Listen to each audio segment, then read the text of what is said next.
2025년 2월 16일 광주의 심장부인 금남로는 찬반 시위대로 인해 뜨거운 열기로 가득 찼습니다.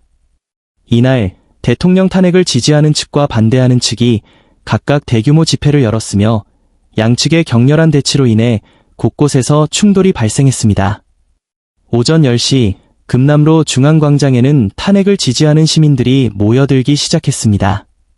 그들은 정의 구현, 부패 척결 등의 구호를 외치며 대통령의 탄핵을 강력히 촉구했습니다. 참가자들은 손팻말과 현수막을 들고 행진하며 정부의 부패와 비리를 규탄하는 목소리를 높였습니다. 한편 같은 시각 금남로 반대편에서는 탄핵에 반대하는 시민들이 집결했습니다. 그들은 민주주의 수호, 정치 보복 반대 등의 구호를 외치며 대통령의 탄핵 시도를 비판했습니다. 이들은 국회의 탄핵 추진이 정치적 음모라며 대통령의 정당한 임기를 지켜야 한다고 주장했습니다. 양측의 시위대는 시간이 지남에 따라 점점 더 많은 인원이 모여들었고 금남로 일대는 발 디딜 틈 없이 붐볐습니다. 오후 1시경 양측 시위대가 서로의 주장을 비난하며 고성을 지르기 시작했고 일부 과격한 참가자들 사이에서 물리적 충돌이 발생했습니다. 주먹 다짐과 물병 투척 등으로 인해 다수의 부상자가 속출했으며 현장에 출동한 경찰은 급히 진압에 나섰습니다. 경찰은 양측 시위대를 분리하고 질서 유지를 위해 추가 병력을 투입했으나 곳곳에서 산발적인 충돌이 이어졌습니다. 시위대의 격렬한 대치는 늦은 오후까지 계속되었으며 시민들의 안전을 우려한 당국은 금남로 일대의 교통을 통제하고 인근 상점들의 영업을 일시 중단시켰습니다. 이번 사태는 대통령 탄핵을 둘러싼 국민들의 극심한 분열을 여실히 보여주고 있습니다. 찬반 양측의 의견 대립이 격화되면서 사회적 갈등이 심화되고 있으며 이러한 상황에서 정치권과 시민사회는 대화와 타협을 통해 평화적인 해결책을 모색해야 할 것입니다. 한편 이번 시위로 인해 광주 지역의 경제활동과 일상생활에도 큰 차질이 빚어졌습니다. 상인들은 매출 감소를 우려하고 있으며 시민들은 불안감 속에 하루를 보냈습니다. 이러한 혼란을 조속히 수습하고 사회적 안정을 되찾기 위해서는 모두의 지혜와 노력이 필요합니다. 이번 사태를 계기로 국민들이 서로의 의견을 존중하고 건전한 토론 문화를 통해 사회적 합의를 이끌어내는 성숙한 민주주의를 실현하기를 기대합니다. 윤석열 대통령은 대한민국의 13대 대통령으로서 그의 인생과 경력은 정의와 공정의 가치를 지키기 위한 끊임없는 노력으로 가득합니다. 1960년 12월 18일 서울에서 태어난 그는 서울대학교 법과대학에서 학사 및 석사 학위를 취득하였으며 1994년 검사로서의 첫 발을 내디뎠습니다.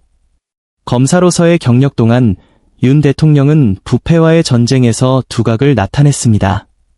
1999년 김대중 정부의 강한 반대에도 불구하고 박희원 당시 경찰청 차장을 체포하여 부패 척결에 대한 강한 의지를 보여주었습니다.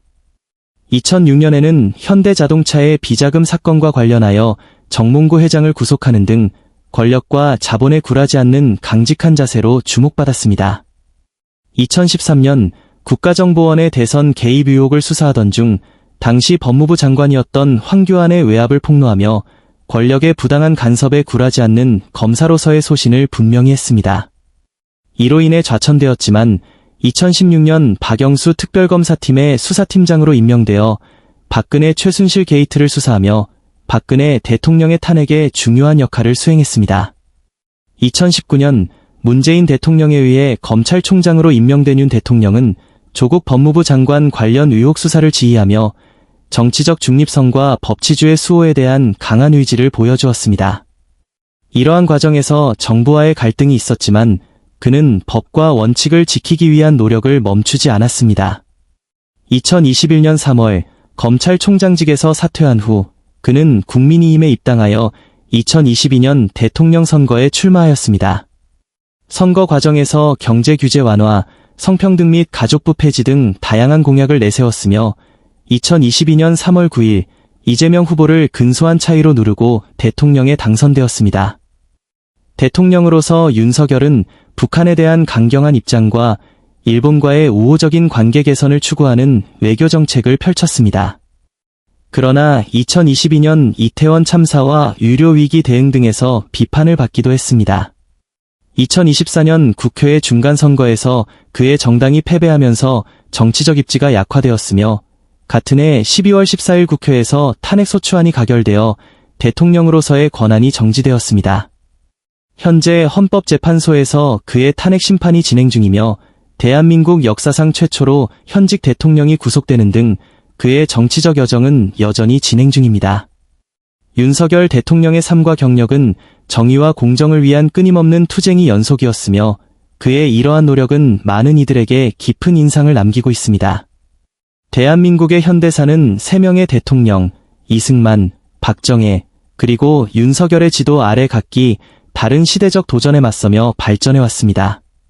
이들은 각자의 시대에서 독특한 리더십과 비전을 통해 국가의 방향을 제시하고 국민들에게 새로운 희망을 안겨주었습니다. 이승만, 대한민국의 초석을 놓다. 1875년 3월 26일 황해도에서 태어난 이승만은 일제강점기 독립운동가로서 그리고 대한민국 임시정부의 건국 대통령으로서 나라의 기틀을 다졌습니다. 그는 농지개혁을 통해 전근대적 소작제도를 철폐하고 농민들의 생활 안정을 도모하였으며 의무교육 실시와 교사 양성에 힘써 교육 입국의 기반을 마련하였습니다. 그러나 친일 행위 조사 및 처벌을 위한 조직을 무력화시키는 등 권위주의적 통치로 인해 논란을 빚기도 했습니다. 박정희, 경제 발전의 주춧돌을 세우다. 1961년 5.16 군사정변을 통해 권력을 잡은 박정희 대통령은 경제개발 5개년 계획을 수립하여 대한민국의 산업화를 이끌었습니다. 그의 재임 기간 동안 1인당 국민소득은 82달러에서 1636달러로 약 20배 증가하였으며 수출은 4천만 달러에서 150억 달러로 급상승하였습니다. 이러한 경제적 성장은 대한민국을 세계 무대에 우뚝 서게 만들었지만 대기업 중심의 경제구조와 정치적 억압 등 부정적인 평가도 존재합니다. 윤석열, 새로운 시대의 개막. 2022년 대통령으로 취임한 윤석열은 공정과 상식을 기치로 내걸고 사회 전반의 개혁을 추진하였습니다. 그는 법치주의와 민주주의의 가치를 강조하며 부패 척결과 권력기관의 개혁을 통해 국민의 신뢰를 회복하고자 노력하였습니다. 또한 4차 산업혁명 시대에 발맞춰 디지털 경제와 미래 산업 육성에 주력하여 대한민국의 새로운 도약을 준비하였습니다. 이처럼 이승만, 박정희, 윤석열 세 대통령은 각기 다른 시대적 배경과 도전 속에서 대한민국의 발전을 이끌어왔습니다. 그들의 리더십과 비전은 오늘날 대한민국의 번영과 민주주의 발전에 큰 밑거름이 되었습니다.